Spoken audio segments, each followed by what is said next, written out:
Hi friends, welcome back. तो आज का हमारा वीडियो है how the US president travels. अच्छा, तो चलते हैं, शुरू करते हैं। व्हाइट हाउस से निकलते ही यूएस का प्रेसिडेंट दुनिया का मोस्ट गार्डेड इंसान बन जाता है। जो बगल में आप बैग देखते हो उसको न्यूक्लियर फुटबॉल इसलिए बोलते हैं। अपनी टॉयलेट सीट ये लोग खुद लेके आते हैं और प्रेसिडेंट के यूरिन और स्टूल को सील करके कंटेनर में वापस यूएस ले जाते हैं।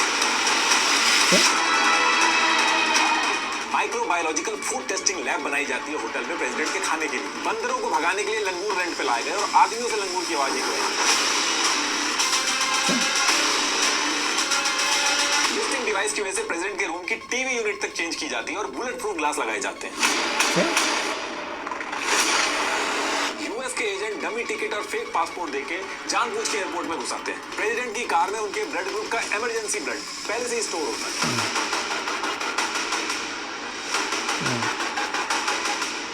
G20 में भी इंडिया के मिनिस्टर्स को बस में बैठा के ले गए थे कार की जगह।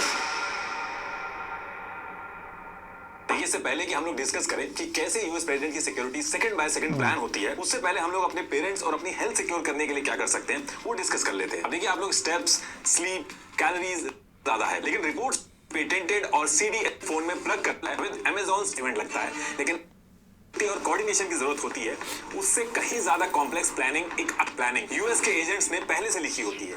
ओलंपिक्स जहां लाखों लोगों को मैनेज करने के लिए जिस लेवल की सिक्योरिटी और कोऑर्डिनेशन की जरूरत होती है उससे कहीं ज्यादा कॉम्प्लेक्स प्लानिंग एक अकेले इंसान यूएस प्रेसिडेंट की 15 मिनट की सिटी वॉक में लग जाती है। व्हाइट हाउस से बाहर निकलते ही यूएस प्रेसिडेंट इस प्लेनेट का सबसे हेवीली गार्डेड इंसान बन जाता है। और जब यूएस का प्रेसिडेंट यूएस से निकल के बाकी कंट्रीज में विजिट करता है तो कैमरे पे दिखने वाली सिंपल सी विजिट के पीछे हजारों लोगों की प्लानिंग, कोऑर्डिनेशन और मिलियंस ऑफ डॉलर का सिक्योरिटी मिशन काम कर रहा होता है। तो देखिए, एक्चुअल में बिहाइंड द सीन ये सब काम कैसे करता है, यूएस के एजेंट ये सारा का सारा प्लान एग्जीक्यूट कैसे करते हैं, ये सब आपको मैं इस वीडियो में आज स्टेप बाय स्टेप बताऊंगा। देखिए, जब भी यूएस प्रेसिडेंट को किसी दूसरी कंट्री में विजिट करना होता है तो इस पूरे अरेंजमेंट में काफी टाइम लगता है। कम से कम 4 से 5 महीने का टाइम चाहिए होता है।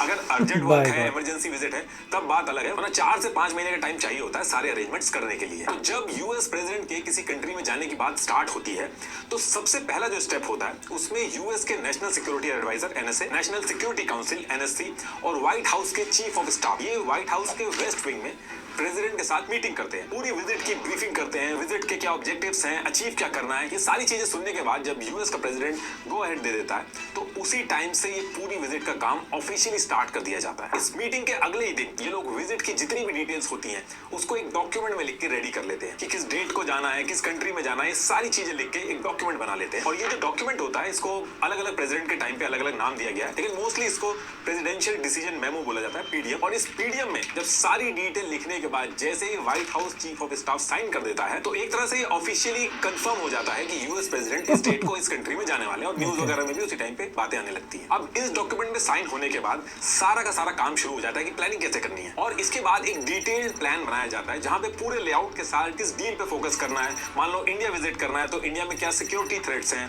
सारी डिटेल्स इकट्ठा करके इस पूरी ट्रिप का एक और डिटेल्ड डॉक्यूमेंट बनाया जाता है, जिसे डायरेक्टिव ऑर्डर्स भी कहते हैं, कभी कभी इसको ट्रिप डायरेक्टिव ऑर्डर्स भी कह देते हैं, टीडीओ। तो ये टीडीओ रेडी होने के बाद इसकी जो कॉपी होती है वो अलग अलग रेलेवेंट डिपार्टमेंट्स जो होते हैं उनको सिक्योर नेटवर्क के थ्रू भेज दी जाती है। अब इसके बाद सेम वीक में, अगर ये ट्रिप प्रायोरिटी पे है तो सेम वीक के अंदर व्हाइट हाउस के बगल में आइजनहावर एक एग्जीक्यूटिव ऑफिस बिल्डिंग है, यहाँ पे जितने अलग अलग डिपार्टमेंट को टीडीओ गया था उन डिपार्टमेंट के लोग मीटिंग करके अपने अपने डिपार्टमेंट के एक्सपर्ट्स नॉमिनेट करते हैं और एक टीम बनाते हैं। और इसके बाद इसी टीम की जिम्मेदारी होती है इस पूरी विजिट को एग्जीक्यूट करना। इस टीम को एडवांस सर्वे टीम कहा जाता है और कई कई केस में एडवांस टीम भी बोल दिया जाता है। ये स्क्रीन पे जो आप देख रहे हैं इतने अलग अलग डिपार्टमेंट के लोग होते हैं इस टीम के अंदर जो विजिट के लिए बनाई गई होती है। इस एडवांस सर्वे टीम की पूरी जिम्मेदारी होती है यूएस प्रेसिडेंट की पूरी ट्रिप को बिना दिक्कत के कंप्लीट करना। इस एडवांस टीम में अलग अलग डिपार्टमेंट्स के ऑफिसर्स होते हैं तो इसके अंदर काम भी डिवाइड किए गए होते हैं। जैसे व्हाइट हाउस के ऑफिसर जो हैं वो विजिट के सारे इवेंट्स हैंडल करेंगे, यूएस सिक्योरिटी सर्विस वाले जो होंगे वो पूरी सिक्योरिटी शुरू से आखिरी तक देखेंगे, कम्युनिकेशन वाले सिक्योर फोन्स और नेटवर्क सेटअप करेंगे। तो इस तरीके से इस टीम के अंदर अलग अलग लोगों का काम डिवाइड होता है। तो अब जब ये मीटिंग हो जाती है और एडवांस टीम बन जाती है तो ये लोग उसी टाइम से विजिट की तैयारी में लग जाते हैं। जैसे मान लो दिसंबर में यूएस प्रेसिडेंट को इंडिया विजिट करना है, तो सितंबर में हर डिपार्टमेंट को टीडीओ जो डॉक्यूमेंट होता है वो जा चुका होगा। अक्टूबर में मीटिंग करके एडवांस टीम बना ली जा चुकी होगी और सेम मंथ में विजिट की प्रिपरेशन स्टार्ट कर दी जाती है। और इसके साथ साथ सेम मंथ में ये जो एडवांस सर्वे टीम होती है, ये होस्ट कंट्री के अंदर, अगर इंडिया है होस्ट कंट्री, तो इंडिया पहुंच जाती है। और इंडिया में पहुंचने के बाद ये लोग यूएस प्रेसिडेंट को किस एयरपोर्ट पे उतरना है, किस रूट से होटल तक पहुंचना है और होटल के किस रूट से इवेंट की लोकेशन पे पहुंचना है, किस जगह स्टेज लगना है, हर एक लोकेशन को देख के यही टीम फाइनलाइज करती है। और इस पूरे काम को एग्जीक्यूट करने के लिए ये लोग इंडिया में जो यूएस एम्बेसी के ऑफिसर्स होते हैं उनको भी अपने साथ जोड़ती है और इंडियन फोर्सेस के लोगों को भी जोड़ लेती है। सबसे पहले ये लोग यूएस प्रेसिडेंट जब होस्ट कंट्री में आके जिन जिन रूट्स का यूज करेंगे उन रूट्स को फाइनलाइज करते हैं। सारे पॉसिबल रूट्स को मार्क करके प्रायोरिटी उन रूट्स को मिलती है जो सीधे, सिंपल और फास्ट हो, 15 से 20 मिनट से ज्यादा टाइम ना लगे। और ये बहुत ही डिटेल और छोटी से छोटी चीज को ध्यान में रख के ये लोग डिसाइड करते हैं। प्रेसिडेंशियल कॉन्वॉय रोड पे चलेगा तो सन उनकी तरफ फेस करेगा या नहीं, ये तक रिपोर्ट पे मेंशन होता है। और जो रोड डिसाइड होती है उसके भी यूएस के स्टैंडर्ड्स हैं कि इतनी ब्रॉड होनी चाहिए कि प्रेसिडेंशियल कॉन्वॉय आसानी से यू टर्न ले सके। उस रूट के साथ बैकअप रूट भी हो, और जो बैकअप रूट है वो भी ऐसा ना हो कि उसमें छोटी छोटी गलियां जुड़ी हो, ब्लाइंड टर्न्स ना हो। कुल मिला के सारे जितने भी अवेलेबल रूट्स होते हैं उनमें से ये सारी चीजों को देख के जिन रूट्स पे बैरिकेडिंग लगा के क्लियर करना है, एंट्री एग्जिट बंद हो सके आसानी से, क्राउड को रोकना और संभालना आसान हो, उन रूट्स को सेलेक्ट किया जाता है। और जो भी रूट फाइनलाइज हो, लगभग 20 मिनट की दूरी पे एक लेवल 1 ट्रॉमा हॉस्पिटल हो वहाँ, और अगर हेलीपैड है उस हॉस्पिटल में उसको भी प्रायोरिटी दी जाती है ताकि अगर हमला वगैरह हो जाए तो इमरजेंसी लैंडिंग करा के ट्रीटमेंट स्टार्ट किया जा सके। अब देखिए, रोड के ऊपर जब प्रेसिडेंशियल कॉन्वॉय होता है तो कम्युनिकेशन बहुत इंपॉर्टेंट रोल प्ले करता है। यूएस प्रेसिडेंट दुनिया में कहीं भी किसी भी रोड पे जब ट्रैवल करता है तो वो white house, pentagon, US military से इंस्टेंट कांटेक्ट में रहता है, और वो भी सिक्योर चैनल के थ्रू। प्रेसिडेंशियल कॉन्वॉय जब रोड पे चलता है तो उसमें ऐसे ऐसे व्हीकल्स होते हैं जिनमें अल्ट्रा सिक्योर कम्युनिकेशन सिस्टम लगे होते हैं। हर गाड़ी का अपना अलग रेडियो सिग्नल कोड होता है ताकि रेडियो कम्युनिकेशन सिस्टम के अंदर भी कोई कंफ्यूजन ना हो। तो इसी वजह से एडवांस टीम जब होस्ट कंट्री के अंदर सर्वे करने आती है तो इस टीम के अंदर white house communication agency WSCA के एक्सपर्ट्स भी होते हैं। ये लोग सैटेलाइट मैप्स और डिवाइसेस का यूज करके रूट फाइनलाइज होने से पहले चेक करते हैं कि कहीं सिग्नल डेड जोन या फिर रेडियो ब्लैकआउट पॉइंट ना हो। जहां उनको लगता है कि नेटवर्क या रेडियो कवरेज वीक हो रही है या फिर 100 से 180 मीटर पर कैमरा लगाने में दिक्कत आएगी, तो ये उस स्पॉट को रिपोर्ट में मार्क कर देते हैं कि या तो इसको हटा दिया जाएगा या फिर यहाँ पे एक्स्ट्रा रिपीटर, एंटीना, कैमरा और सैटेलाइट सपोर्ट चाहिए। ये सारा सर्वे करने के बाद जितने भी अवेलेबल रूट्स होते हैं उसमें से एक रूट फाइनलाइज कर दिया जाता है, चाहे वो एयरपोर्ट से होटल की तरफ हो, होटल से किसी इवेंट में जाना हो। इन सारे रूट्स में से एक रूट फाइनलाइज कर दिया जाता है। अब जब रोड फाइनलाइज हो जाती है तो इसके बाद जिन जिन सिटीज में यूएस प्रेसिडेंट के इवेंट्स होने थे, एडवांस टीम वहां के एयरपोर्ट के सर्वे स्टार्ट करती है। ऐसे रैंडमली किसी एयरपोर्ट को नहीं सेलेक्ट कर लिया जाता है। यूएस टीम की गाइडलाइंस होती है, उसके हिसाब से सेलेक्ट करना होता है। तो जो भी एयरपोर्ट सेलेक्ट किया जाता है उस एयरपोर्ट का एक बड़ा सेक्शन यूएस की एजेंसीज टेक ओवर कर लेती हैं। जब 2015 में बराक ओबामा आए थे तो IGI एयरपोर्ट का एक बहुत बड़ा section direct US secret service के ऑपरेशनल कंट्रोल में दे दिया गया था। तो एडवांस टीम जब सर्वे करती है तो सारी चीजों की रिपोर्ट बनाती है कि एयरपोर्ट के कितने एरिया को कंट्रोल में लेने की जरूरत पड़ेगी, एंट्री एग्जिट पॉइंट कहां से होंगे, लेआउट क्या होगा इसका, स्नाइपर्स और सिक्योरिटी की पोजीशंस कहां पे मार्क होंगी, इन सब की रिपोर्ट बनाती है।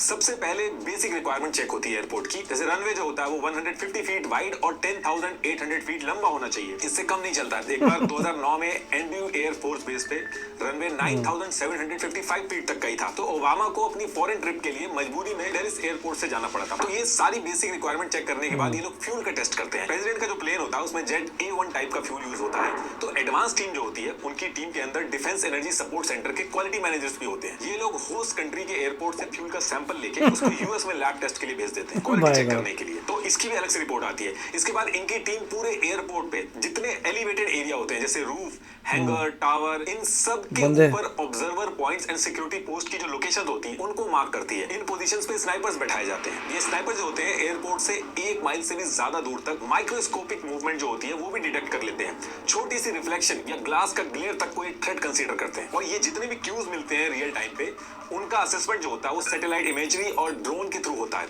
जब होस्ट कंट्री में यूएस का प्रेसिडेंट जाता है तो यूएस अपनी सैटेलाइट की इमेजिंग शेड्यूल और पास प्रायोरिटी चेंज करके होस्ट कंट्री जो होती है वहां पे कवरेज बढ़ा देता है ताकि क्रिटिकल रूट्स और वेन्यूज जो हैं उन पे ज्यादा फ्रीक्वेंट और हाई रेजोल्यूशन इमेजरी आए। और एयरपोर्ट के बाहर भी 2 से 3 किलोमीटर का जो एरिया होता है वहां पे सिविलियन मूवमेंट्स और बिल्डिंग पे नजर रखी जाती है। 2015 में जब यूएस के प्रेसिडेंट आए थे तो एयरपोर्ट के बाहर जो metro station, flyover, building roof सबका एक्सेस बंद कर दिया गया था। पूरे एरिया को नो फ्लाई जोन बना दिया गया था। तो ये सारी चीजें देख के एडवांस टीम एयरपोर्ट का भी अपना सर्वे पूरा करती है और रिपोर्ट बनाती है और फिर एयरपोर्ट के बाद ये लोग होटल का सर्वे करते हैं। जनरली इनकी प्रायोरिटी ये रहती है कि जो होटल है वो एयरपोर्ट की लोकेशन से 20 से 30 मिनट की ज्यादा दूरी पे ना हो और इवेंट की लोकेशन से 15 से 20 मिनट की ज्यादा दूरी पे ना हो। इंडिया के अंदर जनरली दिल्ली का जो ITC मौर्या है इसको सेलेक्ट किया जाता है जब भी प्रेसिडेंट को रुकना होता है। तो ये एडवांस टीम प्रेसिडेंट को जिस होटल में रुकना होता है वहां पहुंच के सबसे पहले ये डिसाइड करती है कि होटल के किस फ्लोर और रूम पे प्रेसिडेंट को रुकवाना सबसे सेफ होगा और ये चीज सेलेक्ट करने के बाद होटल के उस फ्लोर और रूम के ब्लॉकिंग पॉइंट्स मार्क कर देती है। यूएस प्रेसिडेंट जिस फ्लोर पर रुकता है उसके ऊपर और नीचे के जो फ्लोर होते हैं उनमें कौन रहेगा ये सारी डिटेल्स भी मेंशन की जाती है। प्रेसिडेंट के लिए कौन सी लिफ्ट सेपरेट की जाएगी, सीसीटीवी और एक्सरे मशीन के पॉइंट्स कितने एक्स्ट्रा लगेंगे, होटल के जितने भी डोर लॉक्स हैं वो कितने चेंज होंगे, स्नाइपर्स और सिक्योरिटी टीम की लोकेशन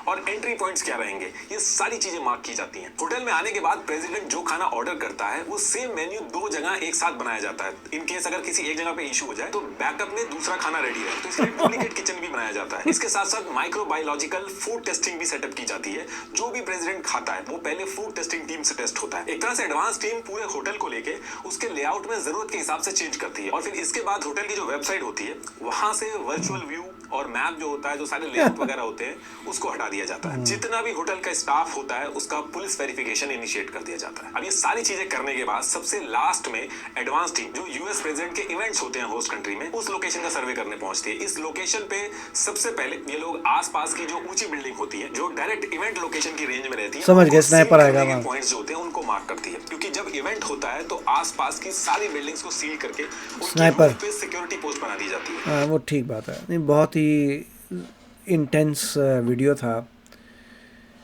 इतनी मेहनत, माय गॉड, इट इज़ देख के आपको शॉक लगता है देख के कि ये चल क्या रहा है यार। इतना सब कुछ, कितना इन्वेस्टमेंट है, कितना बजट है, कितना प्लानिंग है। ऐसा लग रहा है जैसे इन लोगों के माइंड में पैरानोआ है, राइट। ये पैरानॉइड लोग हैं कि कोई ना कोई कुछ करने वाला यूएस प्रेसिडेंट को उस हिसाब से प्लान कर रहे हैं। That is a great way of doing things. इनका काम सिक्योर करना है और पैरानॉइड होके कर रहे हैं पूरा। ये भी चेक करो, वो भी चेक करो, हर चीज़ चेक करो, इंच चेक करो, ये हो रहा है, वो हो रहा है। That is a lot of work. और मेरे ख्याल से कर करके they are just ready. This is the standard process now. और इतना इन्होंने बता दिया। दिस ब्यूटीफुल वीडियो, बहुत प्यारे ग्राफिक्स से, बहुत अच्छा एक्सप्लेन किया है। This is amazing to see कि कितनी मेहनत लगती है to do this. I am impressed. तो आप बताइए आपके क्या विचार हैं। मिलेंगे अगले वीडियो में। Take care, bye bye. तो अगर आप मेरे इस चैनल पे नए हो तो जल्दी से सब्सक्राइब के बटन को हिट करो और बेल आइकन को क्लिक करो ताकि आपको मेरा जब नया वीडियो मैं लगाऊं आपको उसके बारे में जल्दी से पता चल जाए।